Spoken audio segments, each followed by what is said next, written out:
အားလုံးပဲမင်္ဂလာပါကျွန်တော်ကိုစောစောဖြစ်ပါတယ်မဂ္ဂဇီ founder and CEO ဖြစ်ပါတယ်ကျွန်တော်ဒီတစ်ခါဆွေးနွေးတော့မှာအမြဲတမ်းကျွန်တော် CEO တွေ founder တွေကျွန်တော်ရဲ့ဝန်ထမ်းတွေကျွန်တော်ရဲ့ team တွေကိုကျွန်တော်တို့အရန်တိုးတက်စေချင်တယ်အရန်အားကိုးတွေအရန်ဖြစ်မြောက်စေချင်တယ်အဲ့ဒီအတွက်ကျွန်တော်တို့တွေအမြဲတမ်း training တွေကိုကျွန်တော်တို့စဉ်းစားကြတယ် training တွေအမြဲပေးလို့ရှိတယ် training တွေပေးပြီးရင်ကျွန်တော်တို့မျှော်မှန်းထားတဲ့ expectation တိုင်းကျွန်တော်တို့100%ခိုင်နှုန်း90%ခိုင်နှုန်း80%ခိုင်နှုန်းကျွန်တော်တို့မရရှိရဖြစ်ခဲ့ကြတယ်ဖြစ်လိရှိကြတယ်အဲ့ဒီဖြစ်လိရှိတဲ့ထဲမှာကျွန်တော်တို့ဘာကြောင့်မရလဲဆိုတဲ့အဖြေကိုကျွန်တော်တို့ကျွန်တော်ရဲ့ case study လေးနဲ့ကျွန်တော်တို့ကျွန်တော် sharing လုပ်ချင်ပါတယ်ဒီကကျွန်တော်ဖြစ်ခဲ့တော့ကဘာကြောင့်မရလဲလို့ပြောရင်ကျွန်တော်တို့ training ဆိုလို့ရှိရင်ကျွန်တော်တို့ရဲ့ကလေးတွေကိုကျွန်တော်တို့လွတ်ခဲ့ကြတယ်လွတ်ခဲ့ပြီးကျွန်တော်တို့အဓိက training လွတ်လိုက်လို့ရှိရင်ကျွန်တော်တို့အဆင်ပြေနေပဲကျွန်တော်တို့အရင်ကထင်ခဲ့ကြပါတော့ training လွတ်လိုက်တဲ့ဆရာကောင်းတာတွေရှာတယ်ဆရာကြီးဆရာမကြီးတွေလည်းရန်တော်တယ်တပါရင်ဝါရင်တွေပဲဖြစ်ကြတယ်ကျွန်တော် training လွတ်လိုက်တယ် training လွတ်လိုက်ပေမဲ့လည်းကျွန်တော်တို့training ပြန်လာလို့ရှိရင်ဒီကလေးတွေတချို့ကြတော့ training ကပြန်လာလို့ရှိရင်ပုံစံပြောင်းသွားမျိုးရှိရယ်သူတို့ဒီလုပ်ငန်းနဲ့ဒီလုပ်ငန်းကတည်သွားတဲ့လိုမျိုးဒါမှမဟုတ်ရင်ဒီလုပ်ငန်းကသူတို့အတွက်တန်ဖိုးထားမခံရတဲ့လိုမျိုးအဲ့လိုမျိုးတွေဖြစ်လိမ့်ရှိပါတယ်ဒါကြောင့်မို့ကျွန်တော်တို့တွေအဓိကဒီနေရာမှာကျွန်တော်သုံးသပ်ရမယ်ဆိုကျွန်တော်နံပါတ်1 open communication ကိုပဲကျွန်တော်ထပ်ခါတလဲလဲပြောရမှာပါနောက်တစ်ခုကကျွန်တော်တို့ရဲ့ vision mission value တွေကိုကျွန်တော်တို့ကလေးတွေနဲ့ကျွန်တော်တို့ကောင်းကောင်းနားလဲအောင်ဆွေးနွေးထားဖို့လိုအပ်ပါတယ်နောက်တစ်ခုအနေနဲ့ဆိုလို့ရှိရင်ကျွန်တော်တို့ကကလေးတွေကဒီ training ကိုသွားပြီးလို့ရှိရင်အဓိကသူတို့ကရောဒီ training ကိုဘာကြောင့်သွားတာလဲဘာရည်ရွယ်ချက်ကြောင့်သွားတာလဲဘယ် key activity နဲ့ key OKR တွေ result OKR တွေ activity OKR တွေဒီလိုရချင်လို့သွားတာလေအဲ့ဒီဟာတွေ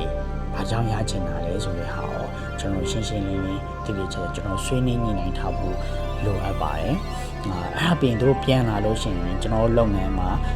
တို့ဘယ်လောက်တောင်ဘယ်အချိန်ကာလနဲ့ဘယ်အချိန်ကာလထိ development ဖြစ်အောင်ရက်30အတွင်းလားရက်60အတွင်းလားတို့ဒီ training မှာတင်လာတဲ့ဆရာသမားတွေတင်လာတဲ့ဟာကိုတို့ဘယ်လောက်တို့ကိုတို့ personal development ဖြစ်အောင်အရင်လုပ်မှလဲ plan ပေါ့ development plan အပြင်ကျွန်တော်ရဲ့ team ကိုပေါ့သူရဲ့အငယ်ဖြစ်စေသူပေးလိုက်ဖြစ်စေကျွန်တော်ရဲ့ team ကို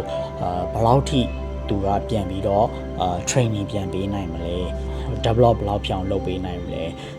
training ပြီးရင် develop ပြီးလို့ရှိရင်ပြီးပြီလားကျွန်တော်training သွားတက်တယ် training တက်တယ်ဆိုကျွန်တော်က1ပဲရှိသေးတယ်သူတို့ကိုယ်တိုင် development ပြန်မှာ2ပဲရှိသေးတယ်နောက်ဆုံးကျွန်တော်တို့လိုချင်တဲ့လုပ်ငန်းတစ်ခုရဲ့ရည်ရွယ်ချက် training ကိုပို့လိုက်တဲ့ result OKR ကကျွန်တော်အဓိကပါလဲဆို implement လုပ်စေချင်တာအဲ့ဒီဟာကို training မှာပို့ခင်နေတိတိကျကျရှင်းရှင်းလင်းလင်းပြောထားဖို့လိုပါတယ်တေချာရှင်းလင်းနားလည်အောင်ဘယ် OKR တွေကိုဖြစ်ချင်လို့ဘယ် OKR တွေကိုထမ်းဆောင်နိုင်အောင်လို့ဘယ်ခြေတွေ